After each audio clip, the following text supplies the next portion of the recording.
In this video with the Anking, we're going to talk about the number one rule for using Anki, and that is you need to do your cards every single day. That is how it works. It's the good and the bad of Anki. It forces you to do it every single day, and that is why you remember things so effectively. And to show you this, we're going to give you a bad example.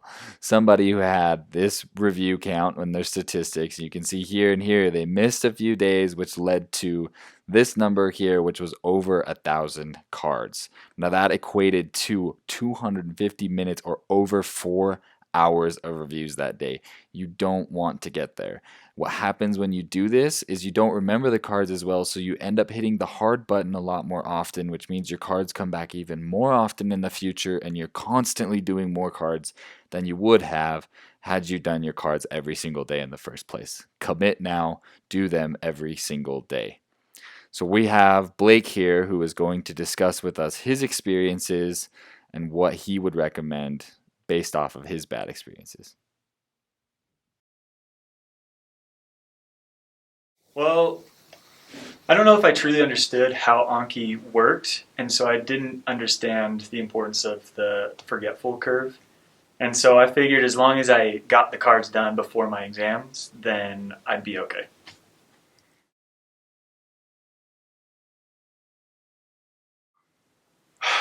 That was it was horrible. I did not even want to attempt doing them, and it wasn't if it weren't for my friends telling me that I could do it and if I just made it through those cards that I'd be okay.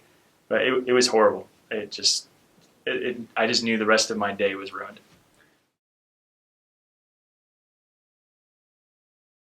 I have made sure to not skip days.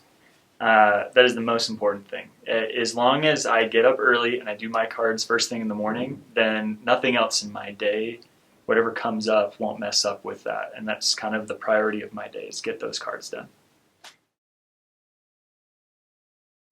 My advice is to start early. You don't want to start with Anki later in the semester. You lose out a lot of benefit from getting that repeated exposure to the material and never miss a day. You want to make sure you get that done every day, make it the first thing you do, have a designated time schedule. However you do it, you need to make sure that you never skip those. Otherwise, you're missing out on the full benefit of what Anki gives you. Thanks for learning with the Anking. If you enjoyed this, please give us a like and subscribe to our channel. Also, please leave any and all questions and comments. Here's our email. We will try to make as many of these videos as we possibly can to help you as you study.